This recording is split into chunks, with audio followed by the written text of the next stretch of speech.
નમસ્કાર વિદ્યાર્થી મિત્રો, હું છું ડીએ પંપાણિયા અને આપ નિહાળી રહ્યા છો મારી ચેનલ ડીએ પંપાણિયા ઓનલાઈન એજ્યુકેશનની યુટ્યુબ ચેનલમાં આપનું હાર્દિક સ્વાગત છે.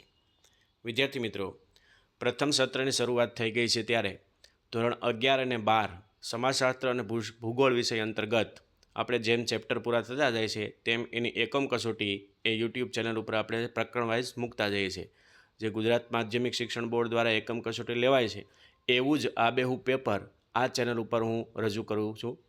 સૌપ્રથમ આપણે ભૂગોળ એકમ કસોટી DA Pampani online education YouTube channel ધોરણ 11 ચેપ્ટર 1 અને તેનું નામ છે ભૂગોળ એક વિષય તરીકે, યુનિટ ટેસ્ટ, માર્ક 25 અને એક્ઝામનો સમય છે 1 કલાક.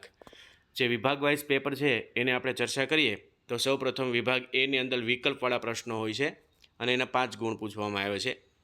યોગ્ય વિકલ્પ પસંદ કરીને ઉત્તર આપો, દરેકનો 1 ગુણ.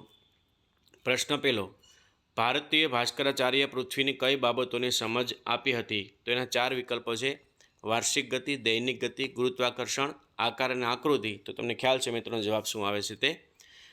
2, ભારતનો પ્રવાસ કરી ભૂમિ અને લોકજીવનનું વર્ણન કરનાર કોણ હતા? તો એના 4 વિકલ્પો છે: આર્યભટ્ટ, ઇબ્ન બતુતા, કાલિદાસ કે ભાસ્કરાચાર્ય. ત્રીજો પ્રશ્ન, વિશ્વનો પ્રથમ ભૂગોળવેદ કોણ છે?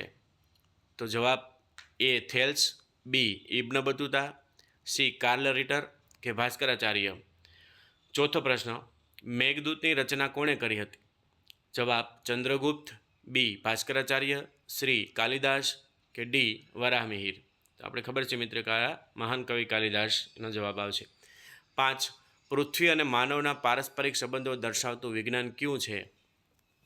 એ ભૂગોળ, બી અર્થશાસ્ત્ર, સી નાગરિક શાસ્ત્ર અને ડી ઇતિહાસ. વિભાગ એની વાત અહીં પૂરી કરીએ આપણે. 5 માર્કના વિભાગ છે અને આપણે બરાબર આ પ્રશ્ન બધા આપણે જ્યારે ક્લાસની અંદર પણ વ્યવસ્થિત અને સમજાવ્યા છે અને યુટ્યુબ ચેનલ ઉપર પણ મારા આના અલગ અલગ પ્રકારના ભાગ વિડીયો મૂકેલા છે. વિભાગ બી, નીચેના પ્રશ્નોના એક વાક્યમાં ઉત્તર આપો, દરેકનો 1 ગુણ.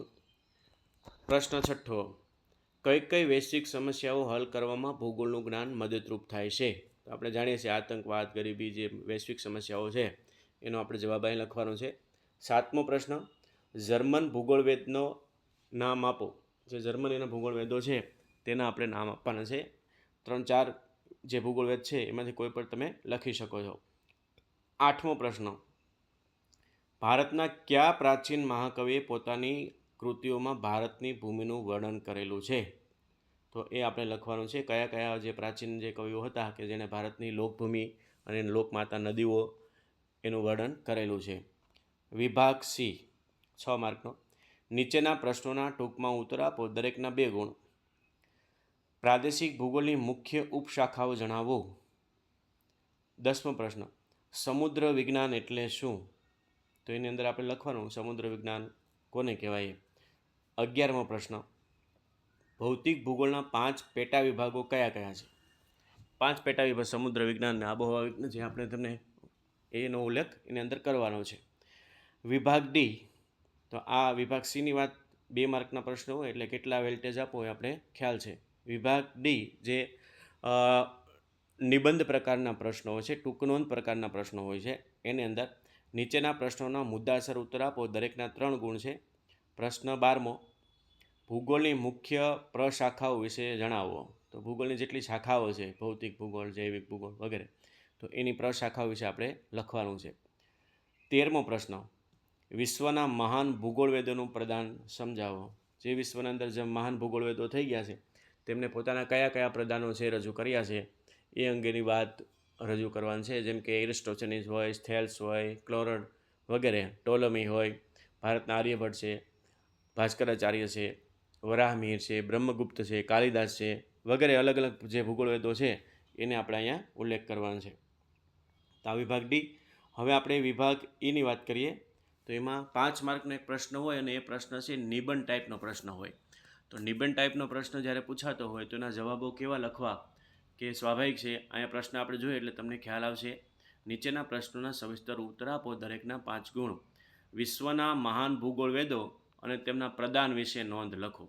તો આ એ જ વાત થઈ જે વિભાગ ડીની અંદર પ્રશ્ન આવ્યો છે એ જ પ્રશ્ન વિશ્વના મહાન ભૂગોળ વેદો અને તેમના પ્રદાન વિશે નોંધ લખવાની છે. તો આ રીતેનો 5 માર્કનો પ્રશ્ન કઈ રીતે લખવો એ તમે આરામથી લખી શકો છો. જો વિડીયો પસંદ પડે તો મારી ચેનલ લાઇક કરજો, સબસ્ક્રાઈબ કરજો અને શેર કરજો. આભાર સૌનો, ધન્યવાદ.